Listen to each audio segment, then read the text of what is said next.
بسم اللہ الرحمن الرحیم. میرے فاضل دوستو، السلام علیکم. یہ خالد بھائی کی بلوچستان کی مجھ پہ ادنا فقیر پہ بڑی مہربانی ہے کہ انہوں نے مجھے عزت دی. وہ میرے پاس آئے اور میں نے ان سے ڈائلاگ شروع کیا اور ان کو میں نے سمجھایا کہ پاکستان میں اگر بلوچستان کی خدمت کر سکتا ہے تو وہ ہم جو اپوزیشن میں اس وقت بیٹھے ہیں وہ خدمت کر سکتے ہیں.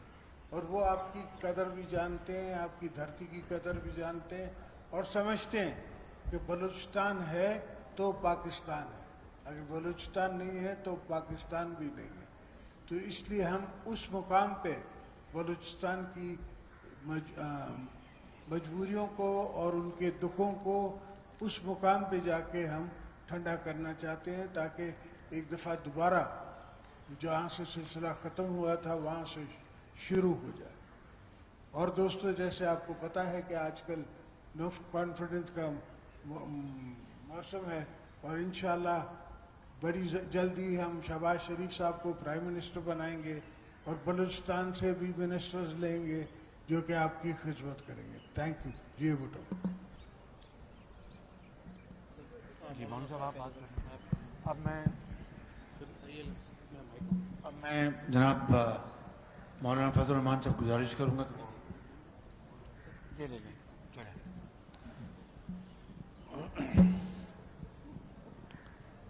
بسم اللہ الرحمن الرحیم. نحمده ونصلی علی رسولہ الکریم. جس مقصد کے لیے یہ تقریب اور یہ مجلس منعقد کی گئی ہے، میں اس حوالے سے جناب خالد بخشی صاحب اور بلوچستان سے قومی اسمبلی کے وہ اراکین جنہوں نے عدم اعتماد کی تحریک میں متحدہ اپوزیشن کا ساتھ دیا ہے، ان کے فیصلے کا خیر مقدم کرتا ہوں، انہیں خوش آمدید کہتا ہوں.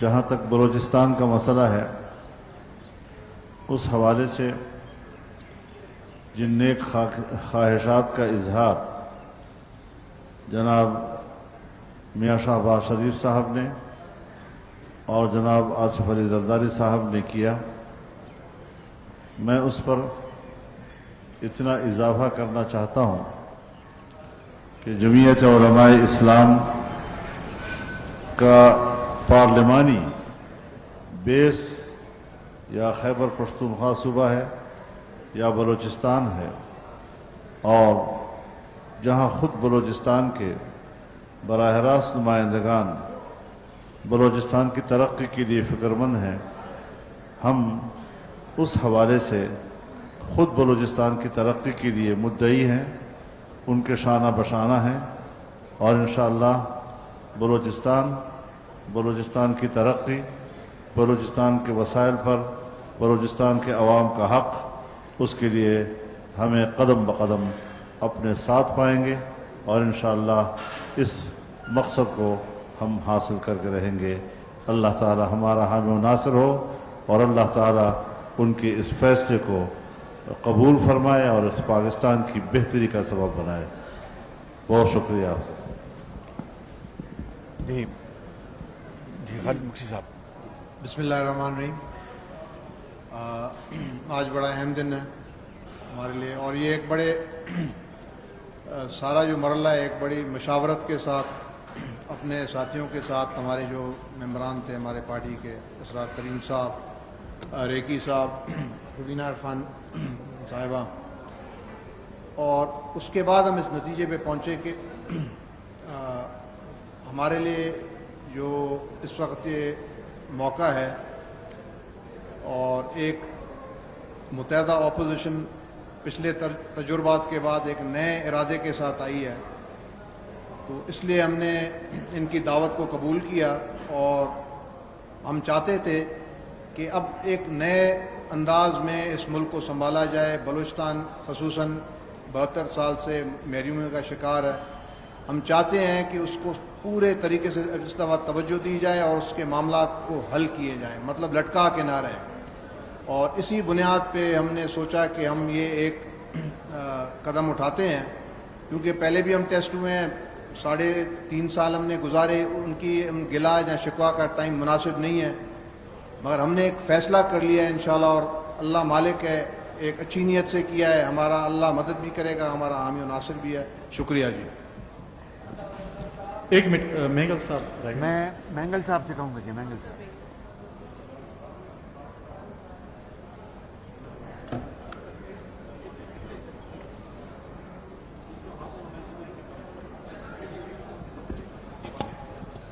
بسم اللہ الرحمن الرحیم.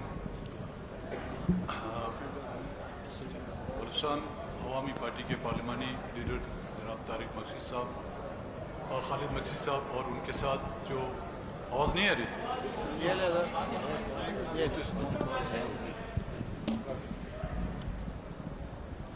ہم سوچ رہے تھے ہماری بلوچستان کی آواز وہاں سے نہیں آتی, ہماری تو یہاں بھی آپ لوگوں کو سنائی نہیں دیتی.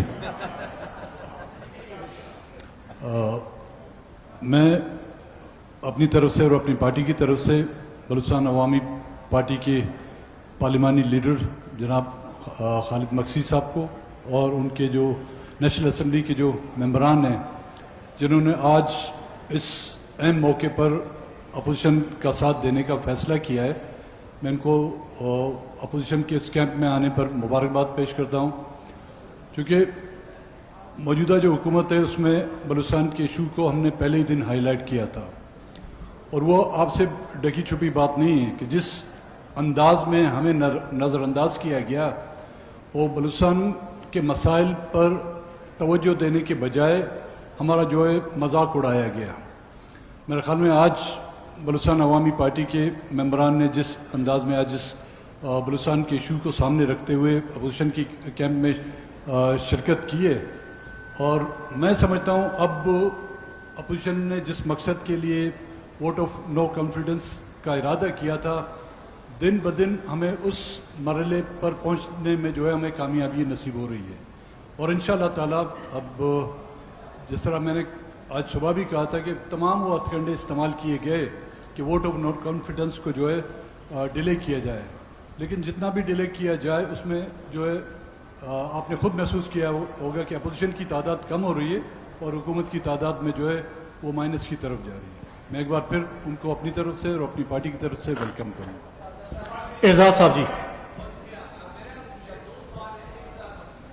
ہلو.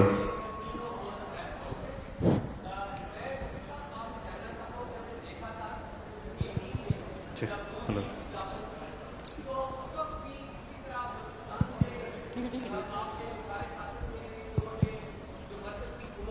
ایک عدم اعتماد کیا تھا, تو جو اس وقت ڈیموکریٹک گورنمنٹ تھی اس کے خلاف جو اقدام ہوا تھا, آپ کیا اس کی مذمت کرتے ہیں آج بھی؟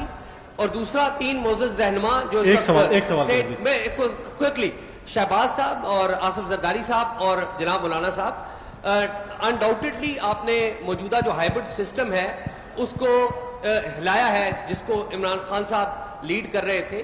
کیا آپ تینوں حضرات اس بات کو یقینی بنانے کی کوشش کریں گے کہ پاکستان کی جو سیاست ہے اس میں جو اسٹیبلشمنٹ کا رول ہے وہ سیاستدانوں سے بہت زیادہ ہو گیا ہے, اس کو کم کر دیں اور پاکستان کے اندر ڈیموکریسی مضبوط ہو؟ کیا اس کو انشور کریں گے آپ؟ Thank you. آپ کو بہت شکریہ یار صاحب. جیسے کہ آپ کو پتہ ہے کہ ہمارا یہ جو جدوجہد ہے کہ پاکستان میں جمہوریت کا بحالی, پاکستان میں سارے ادارے اپنے دائرے میں رہ کے کام کرنے کا جو جدوجہد ہے, یہ ایک دن کا جدوجہد نہیں ہو سکتا.